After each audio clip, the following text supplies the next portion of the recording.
August মাস পড়তে না পড়তেই ভারী বৃষ্টি শুরু হয়েছে সমগ্র পশ্চিমবঙ্গ জুড়ে।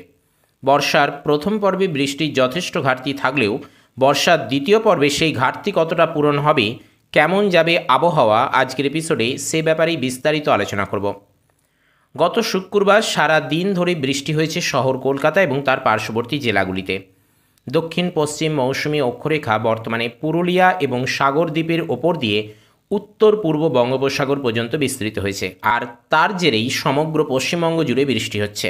সেই সঙ্গে পশ্চিমবঙ্গের পার্শ্ববর্তী রাজ্য ঝাড়খণ্ডের ওপর যে ঘূর্ণাবর্ত ছিল সেটা সরে গিয়ে পুনরায় পশ্চিমবঙ্গের ওপর বর্তমানে অবস্থান করছে।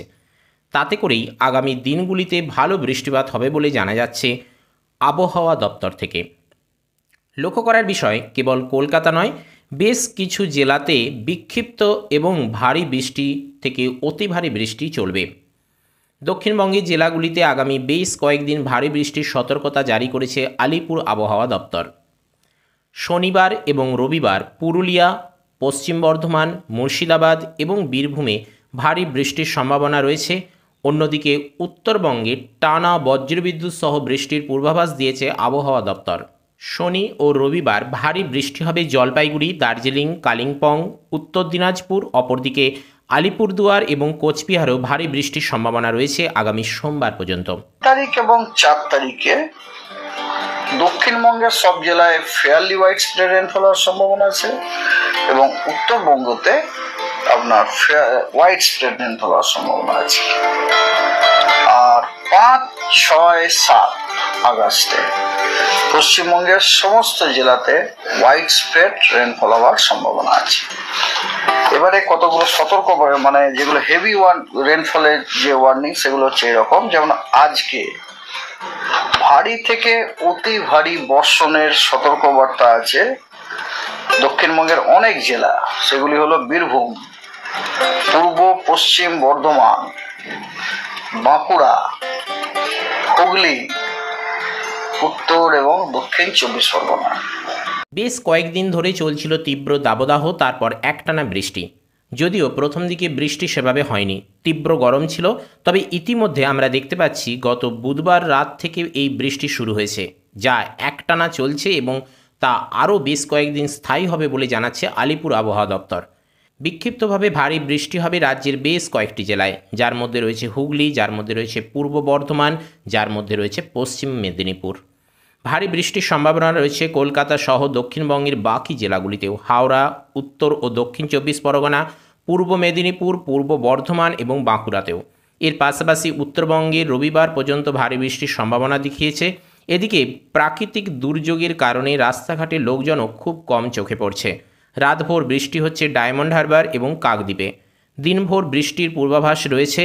চলতি বছরে বৃষ্টি যে পরিমাণে ঘাটতি ছিল, একটানা ভারী বৃষ্টিতে সেই ঘাটতি মিটবে বলে আশা করছে রাজ্যের কৃষি দপ্তর। আগামী 4 আগস্ট দক্ষিণবঙ্গের সব জেলায় ভারী বৃষ্টি এবং সেই সঙ্গে অল্প বিস্তর মাঝারি বৃষ্টিরও সম্ভাবনা রয়েছে। পূর্বাভাস রয়েছে উত্তরবঙ্গে এবং ভারী বৃষ্টির সম্ভাবনা রয়েছে উত্তরবঙ্গের 5টি জেলাতেই। সেই সঙ্গে আলিপুর আবহাওয়া দপ্তর থেকে মৎস্যজীবীদের গভীর সমুদ্রে মাছ ধরতে যাওয়ারও নিষেধ করা হয়েছে। Second part of the monsoon কিরকম যাবে তার জন্য তো যেটুকু আমি এক্সট্রাক্ট করতে পেরেছি আমাদের দক্ষিণবঙ্গের জন্য এবং সেটা থেকে এইটাই যে এই আগস্ট এবং সেপ্টেম্বর মাসে মোটামুটি পশ্চিমবঙ্গের সব জেলাতেই আমরা নর্মাল অথবা অ্যাবাভ নর্মাল বৃষ্টিপাত। এরপর আগামী 5, 6 এবং 7 আগস্ট পশ্চিমবঙ্গের সব জেলায় ভারী থেকে অতি ভারী বৃষ্টির সম্ভাবনা রয়েছে। মোট কথা এটাই যে আগস্ট মাস পড়তে না পড়তেই আগস্ট মাসের 1 তারিখ থেকেই কিন্তু বলা চলে ভারী বৃষ্টি নেমে গেছে সমগ্র পশ্চিমবঙ্গ জুড়ে। এবং এই নিয়ে যে বিস্তর পরিমাণে বিভিন্ন তথ্য আসছে সেগুলো আজ আমরা আপনাদের সামনে একে একে উপস্থাপন করছি। দুঃখের বিষয় এটাই, এই বৃষ্টির কারণে কিন্তু যে সকল উঁচু জেলাগুলি রয়েছে সেখানকার বৃষ্টির জল নিম্ন অঞ্চলগুলিতে নেমে আসবে এবং তার জন্যে প্লাবন বা ভরা বন্যার সৃষ্টি হবে। সে ব্যাপারেও কিন্তু আবহাওয়া দপ্তর থেকে ইতিমধ্যে সতর্কতাও জারি করা হয়েছে। খুব শীঘ্রই কিন্তু ডিবিসি বা জলাধারগুলি থেকে জল ছাড়বে এবং তার কারণে কিন্তু রাজ্যের নিচু এলাকাগুলিতে কিন্তু বা নিচু জেলাগুলিতে কিন্তু খুব শীঘ্রই বন্যার প্রাদুর্ভাব দেখা দেবে। তো আজকের এপিসোড আপাতত এ পর্যন্তই। আবহাওয়ার যে আপডেট আপাতত এসেছিলো সেগুলোই আপনাদের সামনে উপস্থাপন করলাম।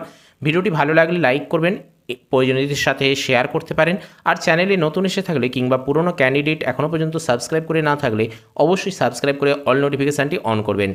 তো চলুন আজ আপাতত এ পর্যন্তই। নমো টুডে, দেখা হচ্ছে পরের এপিসোডে। জয় হিন্দ, বন্দে মাতরম।